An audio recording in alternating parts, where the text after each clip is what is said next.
Welcome in, everybody. Tuesday night live here with Divots and Pivots. We are getting ready for the Open Championship, the final major of the season. The major is what all of us golf nerds look forward to. It's like Christmas here today. So we're heading back over to Europe across the pond for the early morning tee time. So get ready, get your lineup set, and we're here to help you out. But as always, as the lights go crazy in the room, it's all good. We're ready to bring you a show. We're ready to bring you the information that you need to crush the weekend. And as always, to help me do that, Bud Copeland is here with me. This Bud's for you. And Bud, welcome. Good to see you as always. How are you? As he freezes right on cue. God, golly, what is going on with that? It's going to be another one of these shows. I don't know if you were watching us from the beginning. Oh, here he is. You back now? Are you good? You got so excited you tripped over the cord for the internet? He's still not back. This is good. Okay. If you were with us early on in the show, I think it was like episode 2, 3 or something like that, we ran into some internet issues with Bud. It looks like he's coming through clear now. Maybe. I don't know what happened. I don't know what to do with my hands. So if you're on the podcast, if you're sitting there listening, thanks for vamping there, Andrew. I'm super excited, and I think the energy just shot right through and knocked me out. No, I have no idea what happened, but it's fantastic. It's the Open week, the Open Championship. I saw something earlier that in the stands when I was watching some Golf Channel coverage, and it said on a big banner, it all leads to this. Yes. And it kind of gave me all the feels, all the goosebumps, because you stop, you pause, you start thinking about the history of the game. And this is the 150th Open, but the game's been around for way longer than that. And I even heard a story earlier about there being a burial ground that was a cholera pit that's on St. Andrews that I was like, what? I was like, what is this about? So, I mean, there's layers to this place. It goes way back. And I think it's kind of, I don't know if it's ironic or just poetic justice that things seem to be coming to a head with Liv. And finally, some of the big guys, metaphorically, physically, mythically, I'm not going to say stepped up. They said what they said, some things that they needed to say or wanted to say. And they came to the plate wearing the uniform they wanted. That's what they did. Shit, the uniform they built, they created so. Quick pause. If you're kind of like, what the hell are they babbling on about? Tiger Woods in his press conference. Now, couple things happened this week. On Monday, it was so much fun. I don't know if you watched any of the former champions kind of champions challenge. They paired up all these past champions of either Open Championships or British amateurs. I don't know if they call it the British amateur, or just I think it's how it's the Open. I think it's just the amateur. So I think you have like amateur champions, Open champions, women's, men's, senior. It was fantastic to see them all out there, kind of having fun. Played 1, 2, 17, and 18. And strikingly absent from the week are Greg Norman and Phil Mickelson, past champions. They weren't at the past champions dinner. Greg was, they came out. RNA said, this isn't a place for you to stop by in this time and this date. And I think that's shots fired. Phil can say 100% shots fired. Right. Phil could say he voluntarily withdrew, but I mean, I think it was kind of the writing on the wall kind of thing. But I think that's the first shots fired in all of this, because I don't think that they're going to get Liv is going to get the recognition they need to survive in the manner which they foresee. And with Jack and Tiger saying their piece this week a little bit about it, and a little bit more so than just like, hey, this thing's happening. And, I mean, it's, the game's big enough for all of us. They're flat out saying like, I don't really get it. I mean, Jack Nicklaus was flat out saying Greg's a friend, but we don't see eye to eye on this one. And there is a little bit of crowing, and it's funny because I think you alluded to it before the show, and there's a little bit of crowing about some parallels between the beginning of the PGA Tour and what's going on right now. And that is the stuff that's getting under my skin, and people trying to drag what happened back in the day with Arnie and Jack and those guys and what they were able to kind of create. Go ahead. Well, I was just going to say, I think it's very, if you really pay attention to what the PGA has been putting out over the last week leading up to the Open here, I don't think it's by mistake that we're all of a sudden seeing some more lighthearted, fun, kind of candid moments from some of the bigger names in golf, like Tiger, like Rory. Like in these days leading up to the tournament, they're putting out more on social media this week, them goofing around together on the putting green, or them, having fun out on the practice rounds. Like they tend to be, PGA seems to be purposely putting that more in the forefront, almost to say like, see, look, we can be fun too. Like our guys are having fun out here. We don't need a big, expensive, fancy new format to have fun on the PGA Tour. Oh, you nailed it. In whether or not Liv was around, it just gave them a little more inspiration to do this, because what we're watching, again, it goes back to what's on the banner behind the 18th green in the first tee. And it'll say, you'll see it in the coverage. It all leads to this. I watched John Daly come up and say hi to Tiger. You see Lee Trevino giving tips to, I think it's Brian Harmon. In that camaraderie, what you're talking about, there's a quasi militaristic brotherhood in that they've grinded to get where they were, and that's why I want to kind of just touch on Tiger's comments earlier today or yesterday, depending on when you're listening to this and tuning in. But and he was talking about some of the younger players, and he almost feels bad for them because they don't.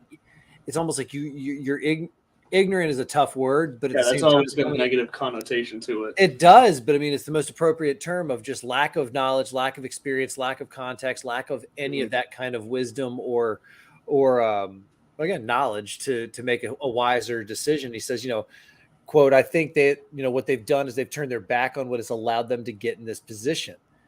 And to me, what he's saying is, I get that you're jumping over at all that money, but do you understand that the only reason that money over there exists is because of what we did over here? Oh, And the fact that some of these amateur guys are going straight over there, he's saying, you don't get it. You really might be shutting the door on any chance to play in a major, because if you don't get official world golf rankings, the tours have already said your status, and then the majors are already saying that's how you have to get here. So you're done there. And then he leaned into, this is what I loved about him. I mean, Tiger said his entire recovery, he skipped the US Open so he could make this 150th at St. Andrews. He's won here. Jack's won here. You hear the guys talk about it's like the holy grail to win at St. Andrews, to win any major is a great achievement. But on that course specifically, it goes beyond the fact that it's a major. It's about the course itself as well. Exactly. And so Tiger talking about, he was in that crash, and his entire people think that he was eyeballing a Masters return. And really, this is the tournament that he had his flag planted in. His team, this is where they needed to get. The Masters was nice. Being able to play in the PGA was a bonus. He knew he was pushing it if he went to the US Open. And so he put it all out there. And he's like, I don't get it. He's like, 54 holes isn't 72 holes. It's not what we used to do. A full schedule. Are you really that good at golf, or are you really going to say that you're one of the best in the world when you're not putting yourself up in a similar test? So what I'm intrigued by is, again, I don't think Liv might disappear. Who knows, but I think it's out there. You're an exhibition league. There's not a whole lot on the line. People don't stomach participation trophies. And so, and now granted, they're going to be in our backyard in a couple months, and I'd love to go see them. But then again, I'd go, I might go watch. Yeah, well, exactly. And I might go, I'd go watch anybody at a high level do anything. And that's the mentality I'm taking to it. Side by side, if there was that in a PGA Tour event going on at the same time and same access, I go to the tour event 20, of course. Yeah, 10 times out of 10. But this is all just kind of a roundabout way to say that you nailed it. The PGA is leading into it. The RNA is leading into it. This brotherhood. I love that that's the angle you saw, because I saw the same stuff, but I didn't think of it as like, hey, look, we can have fun. I saw it as like, look at this brotherhood, look at this tradition. And I didn't mean they're that. One and the same. Like, I don't think they were manufacturing. I think they were just finally choosing to spotlight it. I think that's all that's been there. I think that's been there. And they're just choosing to shine the spotlight on it. But that's beautiful because they nailed it, right? They hit their audiences. I'm the golf nerd geek who saw like them hugging it. I'm like, oh, look at that. That's so sweet. He used to idolize him, and they were junior partners together. You looked at it, you're like, this is dope. Look at these guys. Finally, cutting back a little bit, busting each other's chops, high-fiving, hugging, having a good time. Yeah, 'cause what was that tweet that the JT and was it JT and Spieth that put out about Fowler? That was fantastic. It was JT and Spieth who did that, right? I don't know. No, Or was it I JT don't. and Rory? I forget who, but they like what was it? It's fantastic what Make a Wish does for can do for Rory or something like. Well, It's just Ricky, what a jab. Ricky Fowler, because Ricky's having a tough time getting his status Yeah. back. And to that point, there were rumors floating around that maybe Ricky's going to jump ship, and I think Ricky. I mean, Ricky was definitely offered. He's a brand. He's a draw. He's everything. He's right up Liv's alley. But I think he's going. I got some miles left. I can win. I still want to win a major.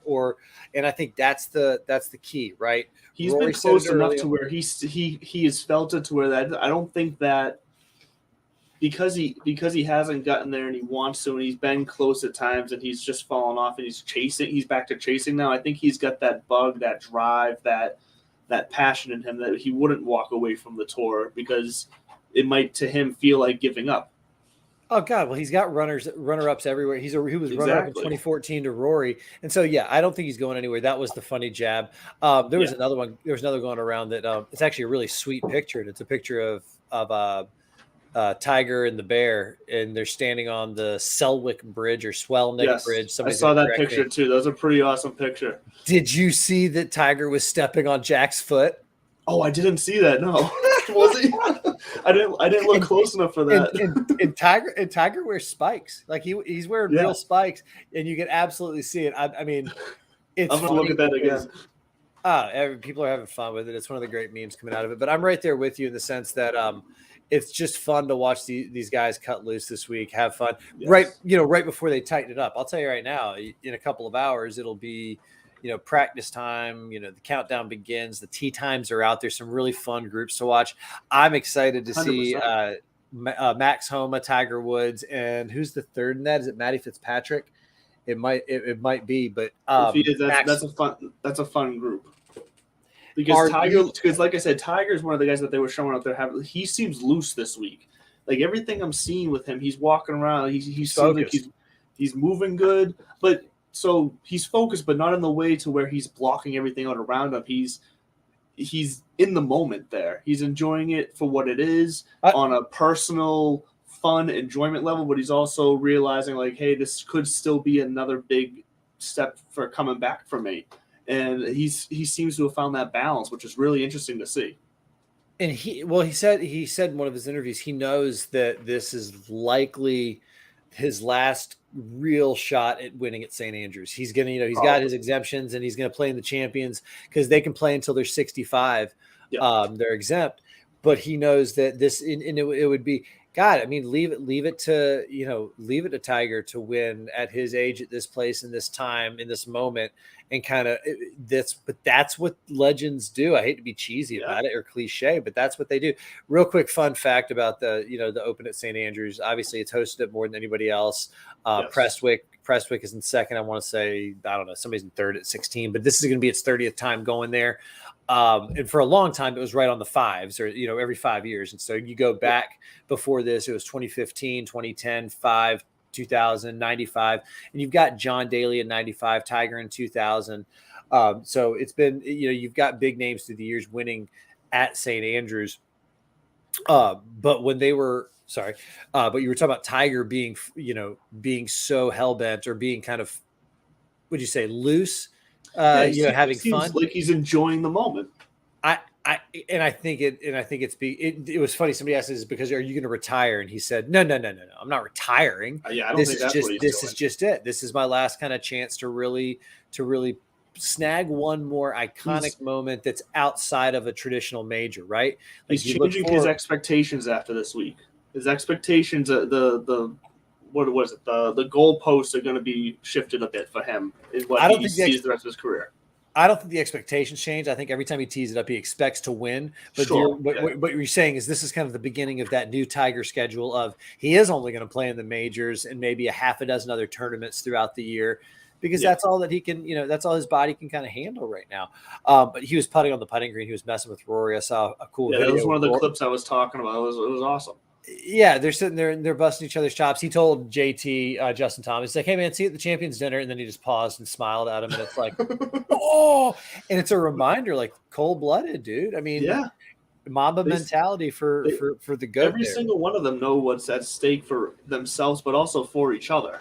and they have no problem of taking those those jabs at each other as friends, though. And like you said, as a brotherhood, it's what me and you, if we go out and tee it up, like we're gonna take jabs at each other, like if one of us hits a bad shot, like they're gonna have fun with it, and that's what golf's awesome. And the fact that we get to see them enjoy it that way, the same way we all do, is just I don't know. That's a cool aspect that I'm enjoying getting to see more of. Real quick, I did tee it up last weekend. Shot 70 with 2 eagles, 4 birdies, got and won $175 in the skins pool. It was a solid weekend for Boudreaux back on his home track. But speaking of tracks, Jack Nicklaus back in 2005. So back in 2000 when the Open was there, Jack made a comment. I think it was before the tournament. He made a comment that if this is going to be, he might walk away after this one. If this is going to be his last Open at St. Andrews, he wants to walk across the bridge, do his wave and everything. Sure. And he goes, when's the next time it's coming? He goes, 2006. And he said, that's too bad. I'll be 66 and I won't be, this is a true story. He said, I won't, I'll be 66 and I won't be exempt at that point. Yeah. And so they said, well, if we moved it back a year or moved it up a year, would you come? He said, for sure. So that's why they scheduled it in 2005 for St. Andrews. So Jack could be exempt, come there, do his wave goodbye and everything like that.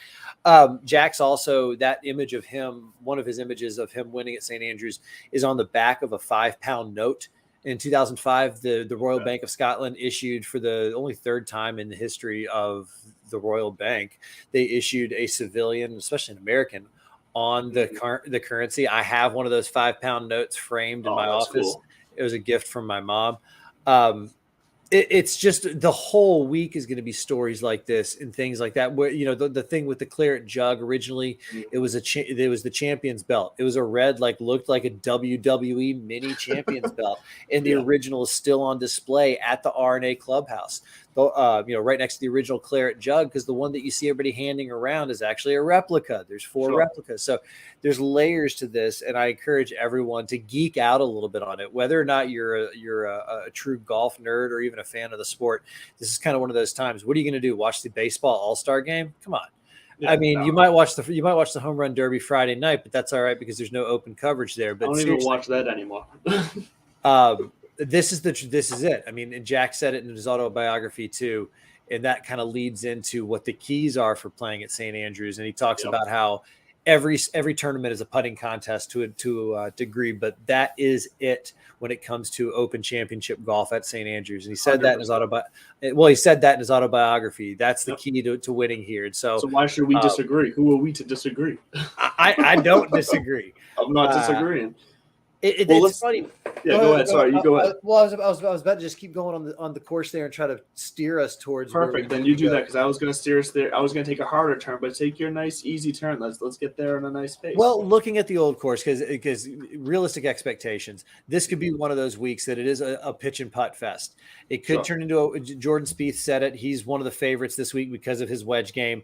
That he says if the weather cooperates, which it looks like it's going to be overcast and just a little breezy. That's perfect for these guys. The course is nice and firm already. I saw pictures. Have you seen the videos of guys putting from 80 yards out? It's ridiculous. Bouncing balls off the fairway that bounce back up to your thigh and catching it. It's crazy. Dylan Dethier, a great writer for golf. I think it was Golf Magazine or Golf Weekly, whatever. But anyways, great. I saw a tweet of him. He said, I just walked around and saw Tiger hitting 4 irons from 20 to 50 yards off the green on number 18, and the ball was never leaving the ground and getting within kick-in distance. These are the kind of shots they're going to have to play this week. And so, it's 7,300 yards. So on the card, nothing too overwhelming, but local knowledge is going to come into play. These hidden pot bunkers, hitting your spots. You can hit a crisp shot right down the middle. You catch the wrong little bump or bank. Next thing you know, you're having to pitch out sideways, and 5's a good score when 4's on the card. So it's going to take a creative player this week. I think, like we already said on the top, my key 3 begin with putting. I think that's actually I took my favorite, or I took the model. I sorted by putting one, and I said that's the one to start. And I layered in there double bogey avoidance, because you're gonna make bogeys. You're gonna hit it in the fescue, and you're gonna hit it to a pot bunker and have to pitch out. Bogeys. So we were similar there. You went double bogey avoidance. I went 3 putt avoidance, but some could say that's going to be lead to a similar result. Yeah, and then the third one for me was good drives gained, because fairway is almost irrelevant here. The whole freaking place. I mean, it's cow pasture. Let's be honest. Yeah. So it's either fairway or fescue. So the good drives gained stat being fairway or not, did you get your second shot on the green or the fringe or in a position to score? So that's it for me. And so I wanted to put strokes gained ball striking in there. Mm-hmm. But at the same time, you don't have to strike the ball great if your short game's on point this week. You really can punch it around and then get up and down consistently. Some of the videos of Seve and the shots that he used to pull off really make my touch. If you haven't done it, Google the Touch of Class video with Lee Trevino. The two of them are playing against one another head to head. Seve's got this impossible downhill side hill lie. He pures a 5-iron, and immediately his competitors, his Touch of Class in that Mexican accent, and it's the most beautiful thing in the world. Sorry, back to you in the studio. So those are me. Those are me. Putting, double bogey. Good, you go. So I was going to get into. I was going to follow the same path. So the key stats that I'm looking at, we're on the same path pretty much here. So we're probably going to get some good similar results as far as guys we like. But so I did use strokes gained approach instead of ball striking. I did use strokes gained par 4. Like I said, I use 3-putt avoid. I do like the double bogey avoidance, so I might change that out. But like I said, I see them as very similar. Obviously, strokes gained putting, strokes gained total as well. So I do think it's all going to be about how accurate you can be, and then how careful of a touch and how confident you can be with the flat stick is what it's going to be. Because these greens, they go up and down. They're going to be going lightning fast. There's 7 double greens. These things are gigantic. The rumor has it that's how they discovered the cholera pit is the burn pit of all the bodies, is that old Tom Morris wanted the green bigger, make it bigger, bigger. And so when they were digging, they came up on the bones. And when they came up on the bones, they did what you do when you come up on a pile of bones. You just walk away and whistle and act like you didn't see them. I like what you said there about three putt avoidance being similar to double bogey avoidance, especially here, because as I alluded to earlier, you might be in a position where you're handcuffed and bogey becomes par. And if that's the case, then you can't 3-putt, because that's when that 3-putt turns into a double bogey.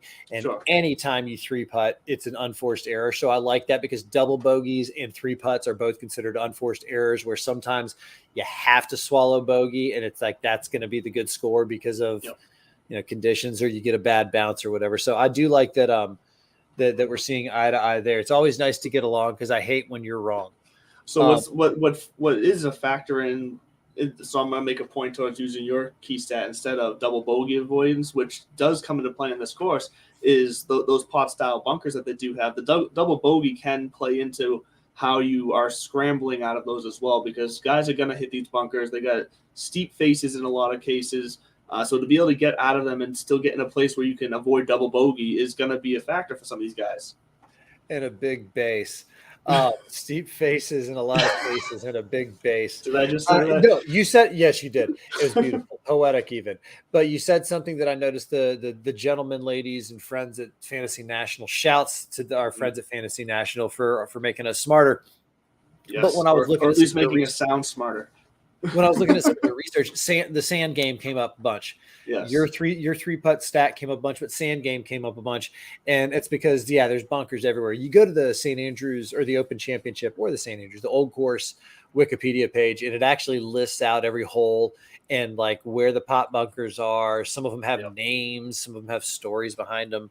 So speaking of stories, hold on a second.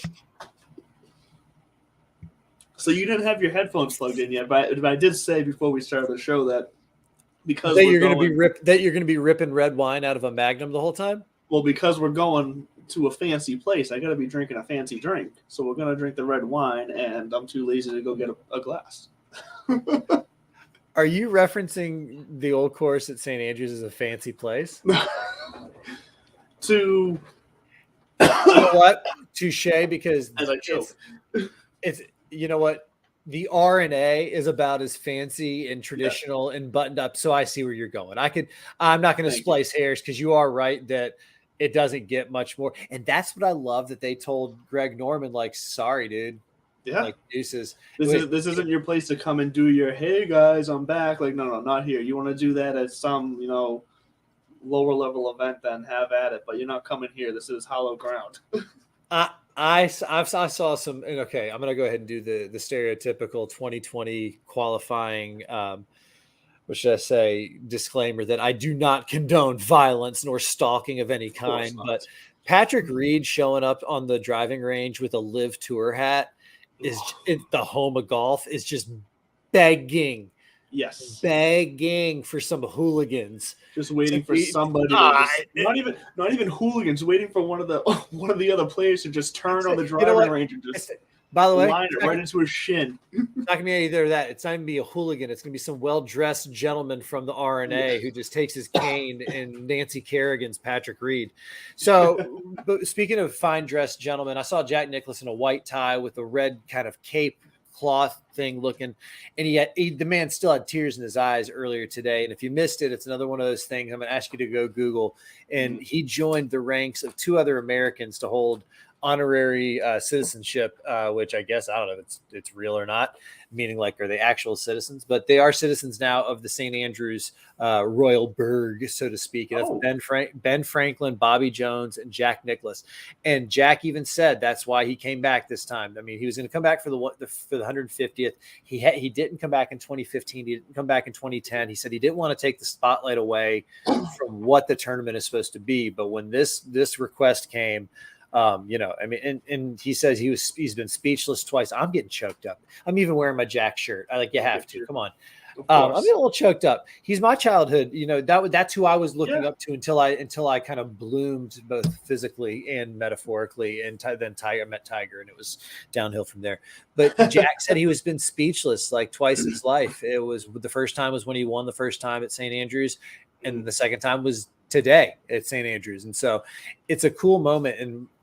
And to put a quick coda on the top of the show so that we can transition to the bottom of the show and talk the real dirty details of DFS and open golf.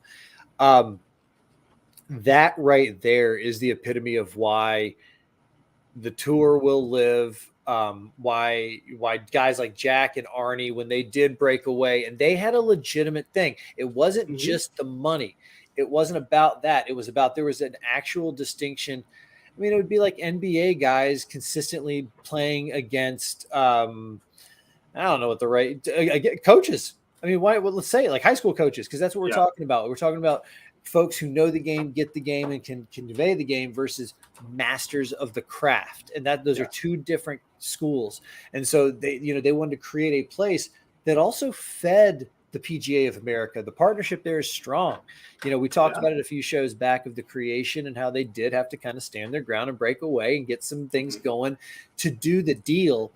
But context matters. And I got a good buddy of mine down in Gainesville, Florida. Shouts to Nick Matthews, and he's a sap. He's a real romantic at heart. But he's got a tattoo on his forearm, and it's been in his family for years. And it says, "All you have in this world is your name." Yeah. So that comes to mind when you start saying like, "Oh, we're going to grow the game. We're going to do this. We're going to do that."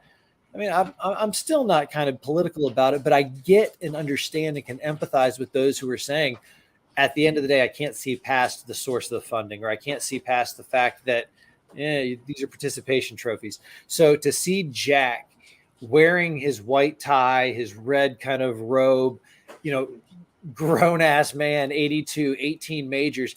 And to think, and he even said it, he's like, I didn't think, I thought I'd done it all. I thought that, really thought that it was his turn to start to continuously give back. And here, once again, the golf world comes in and says, not so fast. We got one more thing for you. So that's why this week's a little bit different. And your boy's doing it. I mean, I made myself tear up a little bit. I'm not ashamed to say that either. Why don't you? That's all right. Hey, golf will do that to you. Golf will do that to you, and sports can do that to you. You just gotta appreciate it, which you obviously do when it comes to golf. So I applaud that. But yes, let's get into the nitty gritty of this week. That's fucking hard transition. I don't do anything clean, man. I just go for it. Because I'm going to make it even a weirder transition. Before we get into the nitty gritty of this week, we do got to shout out Piper Golf as always. Please. Piper Golf always taking care of us. Me, myself, owner of the blue balls. Bud here plays the gold. They come in handy. They treat us well, and we're proud to be affiliated with Piper Golf. And if you want to be have a piece of Piper Golf, you want to check out their apparel, their hats, their golf balls, go and take their quiz at piper.golf. And when you check out, use our discount code DIVPIV, that's DIVPIV, for 10% off of your order. Once again, DIVPIV, DIVPIV. And go take their quiz, check out their golf balls, because their golf balls, especially for the price, you're getting a hell of a bargain for how good those balls are compared to some other brands out there. So check it out, take their quiz, find out which ball is just right for you. And let's get into it, because, look, we got about a half hour left here on the show, and we need to start helping some people navigate their way through the Open Championship. And we stated it. Truth gun to your head. Do you take Phil Mickelson this week? I forgot he was playing. I forgot that all he bailed out on was the ceremony and the dinners. So, okay, yes. Tip of the cap to Lefty. My answer is still no. God, no. I'm if he breaks par, I would take a bet with anybody in America right now. Quick leaderboard update. No, you're not tracking very well on your bets. So as far as with me, hey, I paid up on my Corey Connors, and you. No, I'm not saying you don't pay up. I'm just saying I keep winning. Luke Donald didn't even make the cut last week. Jesus, man, so much for my, he's an Englishman kind of hoping. And like I said, I wish I had the guts to play Jamie Donaldson. Right, kid in went my on a DK run lineup, because then I would have actually beat you in the DK points, and I know that's where you're about to go. So give us the breakdown. Bud did take me down in our DK lineups last week. Week one of we're going to call this the bubble league, the bubble year league, whatever we're going with for our fantasy. You are up 1-0 on the side bets. You are one unit ahead. We'll figure out what this week's side bet is going to be as we get there, whether it's a head to head or. It usually comes up pretty natural as we're in conversation. We just roll with something, and I love that. And I have a sleeper in mind. I've already got a side story / sleeper in mind, and I might drop that on you later. But I do hold a commanding 281 to 257 lead in the DK points. But then once again, that's the strokes. That's the stroke play side of the competition. Yes. And then on the match play side, you are one up, and we still have a handful of holes left to go. A lot of golf left to play. And this is it. This is what it all comes down to, is the 150th Open at St. Andrews. It could be a pitch and putt fest, which it sounds like it's going to be. So wedge players. I saw another local reporter. I say local reporter, golf reporter. When he got down, started tweeting from his cab, and he's like, "Listen, the cabbie's like Spieth, People, it's." I don't know. I saw Louis Oosthuizen at the Champions thing, and all of a sudden I was like, "Ooh, wait a minute! He's been putting his brains out the last couple of years. He's got some runners up." Then you remember Will Zalatoris is in town. This is a major, and he always shows up at the majors. He strangely, his putting yips come around on Sunday, of course, but he'll drain 110, 120 feet of putts on Thursday or Friday, and you're like, "Wait a minute, where'd this come from?" So. It's going to be a fun week. I do think that, or I do hope that the winner is not from Liv. I think that would be horrible for the game. That would be really bad. Although it would be kind of funny in a dark way if you consider the women's champion at Wimbledon was a Russian who was actually playing under the Kazakhstan flag because Russians were banned. So it would be another one of those, like, are we really pushing the sand uphill? But let's get into it. Yes, let's get into it. Talk to me about who you like up top in this 10K and above range, or who did you just like out the gates? Who's your horse this week? So look, I think so. Here's the thing: everybody seems to be on Xander, and I get it. Right? Xander's a great approach player, pretty solid putting, and he can handle the situation and the stars of this moment, but. Everybody's playing him. He's like around 17% projected ownership, and then most of that's because of his price. I think he's only 9,900 or something like that. Like, so it's very tempting. And look, when I put together my model, he does come out ranked first in my model, so I get it. But I think because of the ownership, I'm gonna have to back away from Xander, and instead, I want to double check the ownership here. See, so for me, JT is coming in around 14% ownership. he's 10,500, which isn't exactly a bargain by any means. But considering some of the guys around there, I'd be looking at either a JT or a John Rahm because their ownership is so low, at least out of the guys up top. Yeah, just in the I know everything's relative when you talk about the 10K range. But John Rahm coming in right now projected at under 10% ownership, right around 8.79%. Which is so that then gives me, of course, then you start to second guess yourself. You go, well, wait a minute, what am I missing that everybody else is seeing? Because it doesn't make any sense why, a seasoned vet like John Rahm in a situation like this can't show up and show out. You just nailed my thought. I was like, who knows about Jason Day's back? Who knows about John Rahm right now? Like, who knows something that we don't? Where that ownership, and that's why I'm not going to say be on that WD watch, but when you see something like that, maybe just especially because get these lineups in on Wednesday evening. Guys are teeing off first thing before you're getting up in the morning on Thursday. So yeah, for real. Just keep an eye on that into Wednesday. You might want to check anything that has John Rahm in it. That said, that caveat out there, I'm right there with you. If anything in the 10K range, everybody. So Xander checked the top of my model as well. He shook out as number one. And other than maybe, I don't know if superstition is the right word, or like you said, it's the ownership game that we're playing right here is the only reason I would fade him and go with the John Rahm. I saw the same thing that you did. I saw John Rahm with yellow ownership, and I kind of had to do a double take. That's the DK side. Jordan Spieth to me still, I think, might be my guy this week. I'm not sleeping on Tiger. Only because this is not a hilly course. It's not going to be treacherous conditions. You should be able to handle the walking of it. And it's barely over 7,200 yards, too. It's barely makes it into that realm. So not hilly and not long, necessarily. Yeah, and I mean, I keep going back to is that, he's down in the 7K range, and we'll come back up top. But Jordan is where I'm going. He checks out. He's 71st in my model, but it's almost like it's one of those. Now you can throw out the record books when it comes to the majors. I mean, in a sense, you can for certain guys and styles of play. He's the Texas kid, low ball flight, shot maker, shaper. Him and Michael Greller just sit there and go back and forth.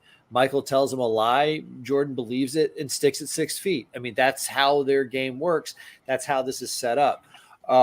I like JT this week, though, too, in the sense of I think there's a little extra motivation. He's on the outside looking in. He's got all his boys in there at the Champions Dinner. He knows he's got the game to win here. He played like dog shit at the Genesis, just like everybody else did. So I wouldn't fade him too hard. But John Rahm and Jordan Spieth, Jordan, because I think it's worth the chalk. He was runner-up last year to Colin Morikawa. He won a couple years ago. Again, I think he's in that era of his game or his career where he's going to contend at the next 10 Open Championships and the next 30 Masters. But John Rahm in that 10K range, he's probably going to show up in some of my lineups, and then I think Jordan's going to show up in my other league. Shouts to my other league. It's always a fun week when we have a major, double the points. No big deal. 10K. You heard it here first. John Rahm is kind of the consensus, not favorite, because I don't blame anybody for playing Rory McIlroy. I think you're an idiot for spending $11,000 on a player to begin with. I mean, I don't think he's that much of a lock. Well, no one ever is. But Rory is playing really freaking good right now. He is, because I think he feels like he's got the weight of the PGA on his shoulders, and he's carrying it. To all of his credit, real fast because you brought up Tiger Woods, and this just shocked me when I was looking there. So obviously we know the injury, he's getting back to it.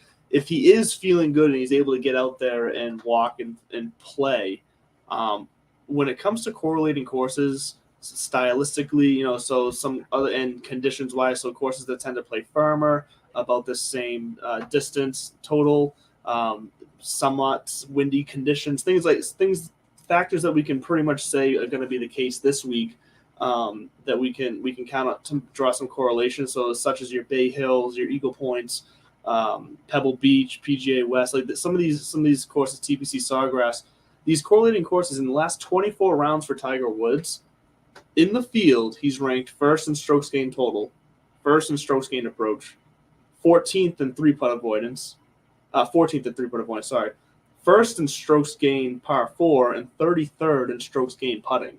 I was a little shocked at how well, even in the last 24 rounds, he was ranking out compared to the field in these correlating courses. Does this shock you? I mean, obviously his last 24 rounds just total in the past year or so, his stats are way off because he's been working himself back. But do we feel like maybe Tiger, because look, he's coming in around like 5-6% ownership. Do we feel like he might be able to get through enough of this tournament to put down some swings and make the cut? I mean, I'd throw my side bet right there to say, like, yeah. I mean, if you want to say just if you feel like Tiger won't make the cut, I'd take that in a heartbeat. I probably wouldn't bet that because I'm more so leaning that he's going to make the cut. Yeah, I think he's going to make the cut. Not only do I think he's going to cut, I think he's going to be teeing off late on Sunday. I think he's going to be in position because, again, he's not everything he does is with intentionality. I hate that word. He does things strategically. He lives his life. Yes. He plays, practices everything that again, cliche-ish leads up to this moment. But nothing would surprise me with Tiger at an Open. I mean, one of his Opens, famously, one of the rounds that he never even touched anything over a 3-iron. He hit that stinger the whole time. And again, knowing he's out there, he says it's his favorite course in the world. He's a guy driven by history. This would be something that in golf, right? And I think he might be the first guy to win 3 times at St. Andrews since the olden days. So there's a lot going on there. I definitely think he's worth it if you've got 7,500 and, again, low ownership. Mm-hmm. What I love, though, or what the folks at Fantasy National said, which is take anything we have there and just go ahead and add 5 points to it, because that's what his ownership's that's what's going to happen. Sure. Everybody's going to. But still, even if you get a Tiger who makes the cut at 10% ownership at that price, like that ain't. I never play Tiger in DFS. Never. I don't think I ever have. Because he's always too popular. He's always too popular. I always feel too personally attached to his success to be able to separate the betting aspect of it and the just watching as a fan aspect. I don't like having to do that. So I tend to not play Tiger in DFS. If there was ever going to be a time I did play him, it would be this week because of the ownership, because of the circumstances for him. I'm tempted. Oh, you want it, and we all want it. We all want it, and I'm tempted to just ride that roller coaster all the way, and whatever happens on DK. All right. Well, before we start riding your roller coaster of love, let's go back up to the 9th. We got to get back. Range. You mentioned Tiger. I want to make sure we touched on Tiger because I'm sure people are. Oh, don't worry. I'll wanting to talk about Tiger. So. Oh, Tiger. And then we're gonna end the show with some Tim Tebow and maybe the Dallas Cowboys. All right, the 9K range. Oh boy, we'll hit all the 9K range. So, and here's the funny thing is Xander's in that 9K range. Yep. Right there. He does rank out top of all the models, for me anyways. But the one that I actually kind of like more that my numbers match up with, again, if this does turn into a putting fest, because he rode a hot flat stick to the FedEx Cup a couple years ago, is Patrick Cantlay. Mm-hmm. And I know I didn't even look at his ownership. I'm looking right now. He's projected around 12%. Yeah, and I mean, I'm okay with that. Zalatoris. Because it is a major. We've talked about this before. There's not a whole lot of value in trying to top load, your lineup and trying to grab 3 studs. Because it's a major. I mean, the fact that folks are there, you've got the game. And unless you're throwing some money on like John Daly, in which case, have at it. I mean, I wouldn't be shocked. Listen, the stories about John Daly are such that I wouldn't be shocked if he makes the cut. Now, anything beyond that, no. But I mean, even I don't.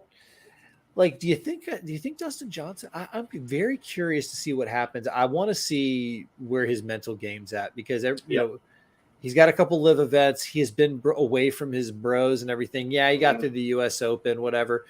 But now that some of the dust is settling, now that some people are starting to play their cards, I doubt he's got any regrets because he probably got a lot of that 125 or whatever million that they were giving him either upfront or guaranteed. It's held in escrow somewhere. Who the hell knows what?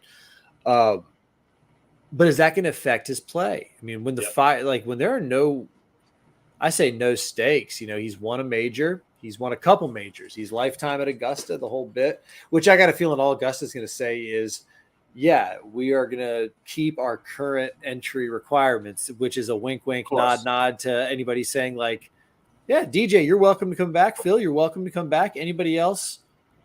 Good luck. Like, come back. So I'd fade him this week. I know it's a major and everything, but Shane Lowry and Patrick Cantlay are the two guys who I'd kind of Shane Lowry, former champion, Lynx Golf, obviously, I don't want to miss country him, but he is definitely a Ryder Cupper, and he's not on our side. Let's put it that way. So he's got the game for it. So Shane Lowry, Patrick Cantlay, those are the guys that I'm looking for in the 9K. Shane Lowry's Irish, in case that's what you're trying to figure out. Thank you. I couldn't remember if he was Irish or Northern Irish. He's Irish. There's a difference.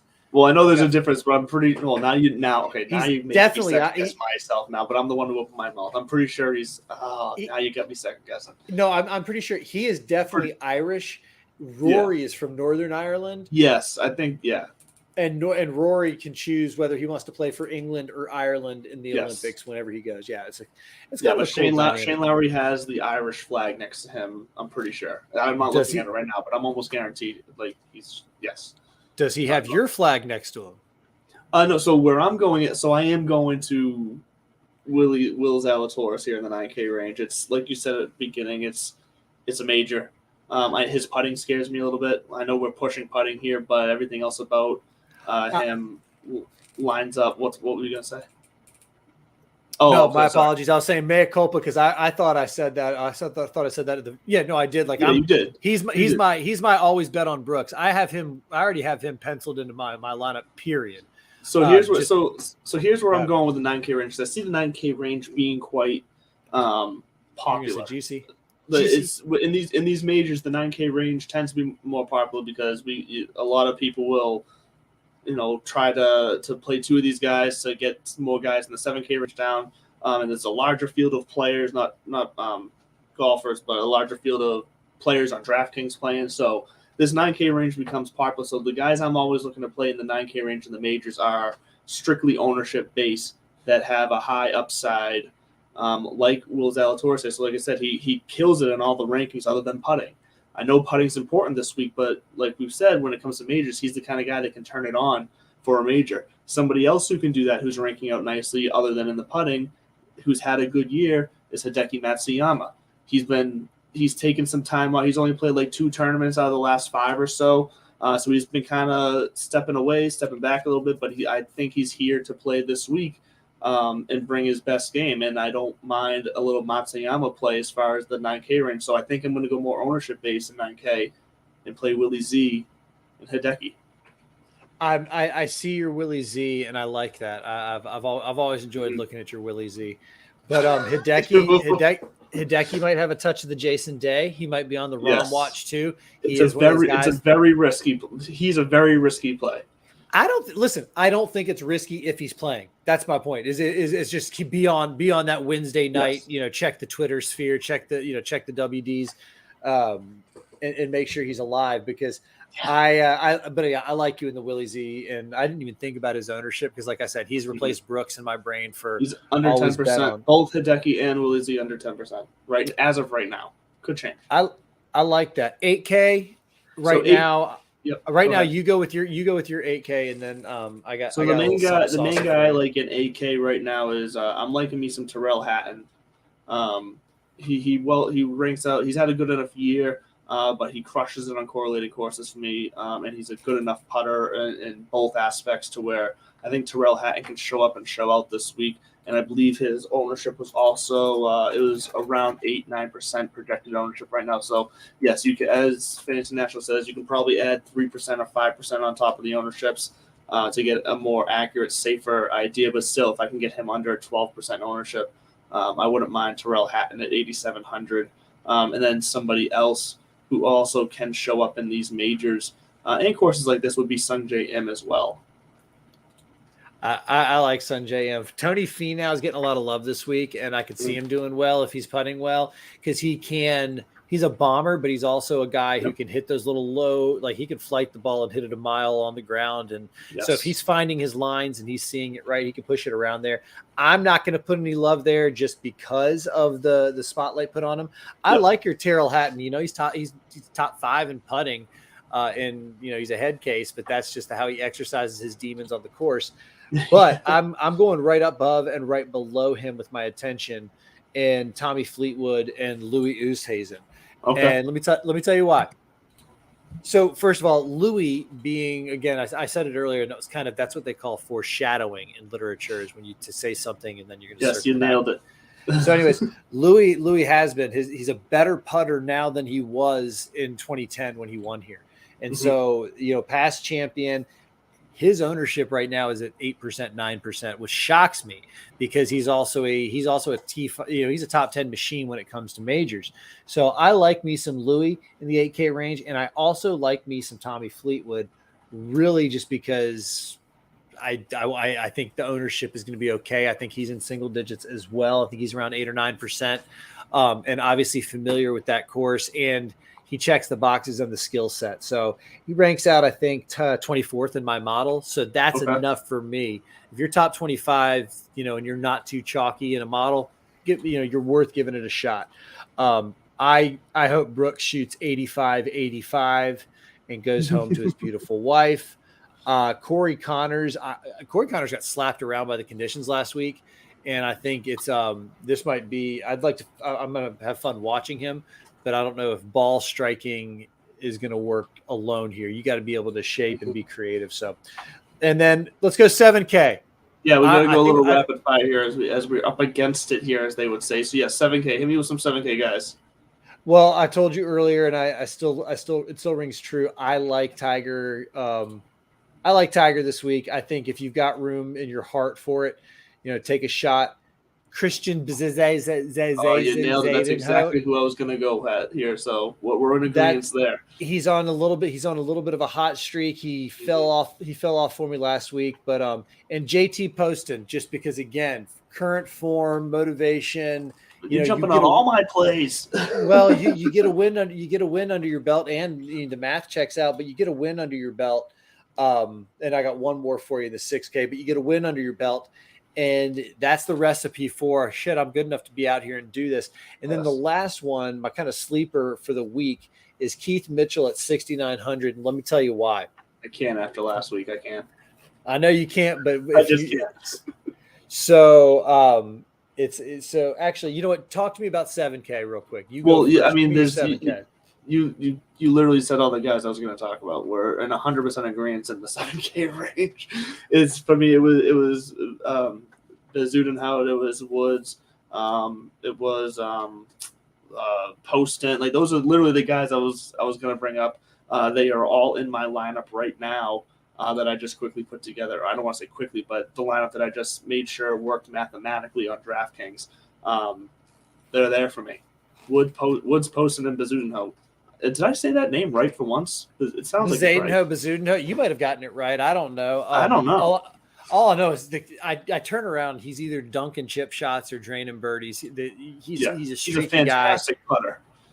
It's phenomenal. So I'm gonna tell you why Keith Mitchell. So Keith Mitchell is my sentimental bulldog of the week because he qualified, through his performance at the RBC. That was the last step to kind of get him in. And in his post round interview, he kind of shared why it's a little extra special. His sister went to the University of St. Andrews right there next to the course, obviously. Yep. And to take it one step further, his dad's a member of the RNA. So this has been a lifelong dream for his family, for him to go out there. And again, I'm a fate. I want the story. I want the stars. If you're listening, if you're watching, you know what he's going to say. What's the most important key stat in Bud's world? Strokes gained home life. You gotta believe in it, and you gotta think that little things like that are what the difference makers for these guys and girls out there on the course when they tee it up, because they're all so freaking good. We're talking millimeters. You It's hear the them ed- talking it's about the edge that you might need. I heard somebody explain, why Tiger uses the spinniest ball on tour, and this week's going to be one of the weeks where it's on display, and it's because it's easier to take spin off a ball. You cannot add spin to a golf ball. A golf ball is going to max out on spin when you hit it, and that's that. You can kind of take your shot and edge. There's a whole science behind it, but this is one of those weeks where they're talking about. You got to make sure that you can spin it this way, spin it that way, because when it hits coming down at the right angle, it's going to bump left and roll right. And then after that, God knows what's going to happen to it. It's going to keep rolling and rolling and rolling. If you get into a Limp Bizkit song right there, I was going to walk off the set. So, I didn't even think about doing that. I should have. It would have been perfect.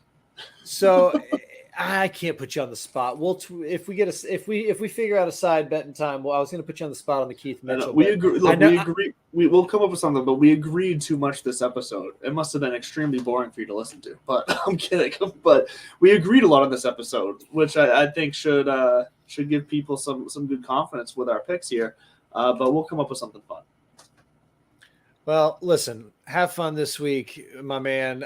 We may or may not see you on Sunday. Yes. You'll definitely see us online, whether that is visually, audibly, or Twitterally. We'll see you out there. Get your lineups in early. Do not sleep on those 7K guys this week. It is a major, which means the talent is up and down the line. And when in doubt, find out what the caddies and the cabbies are saying over there. Find out what the caddies and the cabbies are saying, and that's who you put your money on. Back to you in the studio, Andrew. Yeah, no, you nailed it. And that, like you said, we might go live for you for a special watch show on Sunday. We're going to figure out timing wise. So just keep an eye out on Twitter for some updates and posts from us. Eyes and ears, yes, as you point to your ears as well. Keep a lookout for that. We'll let you know if we're going to be doing that on Sunday afternoon to kind of catch the final groupings. Go out there and see who takes this championship down. And as always, we're live here Tuesday night. So we're always going to be live Tuesday at 8 o'clock here on YouTube. There's going to be some changes coming out. There's going to be an announcement coming out as far as the structure of where you can find our shows. So also keep an eye out for that on Twitter this week. It should be out in the next couple days, maybe even tomorrow. But either way, you're always going to be able to find us right here at YouTube. And if you search bellyup.tv, that will be the new kind of main link. You go there, you're always going to be able to find us as well. Sponsored by Belly Up Media, as always, produced and operated by. So they are the fantastic sports group here that allows this all to happen. And as always, shout out to Piper Golf, In the Clutch Apparel, and Fantasy National Golf Club. All of you guys make this show possible for us, so we are forever thankful. You can find me at Real Mr. Mal. You can find Bud at This Bud's For You. And, of course, you can find the show at Divots and Pivots. Make sure you find us on TikTok, on Facebook, on Twitter. I don't think we have an Instagram at the moment, but maybe soon. So find us where you find us. Watch us on Wednesdays. Well, I'm just kind of rambling now. I don't know what the hell I'm doing now, but this is fun. Work and watch Wednesdays as always, 10 a.m. We're still going to be putting it out there, so check back in with us. If you didn't catch the whole show, you can catch the rest of the show 10 a.m. Wednesday morning. We loved having you guys here. Enjoy the Open Championship, and we'll see you next week.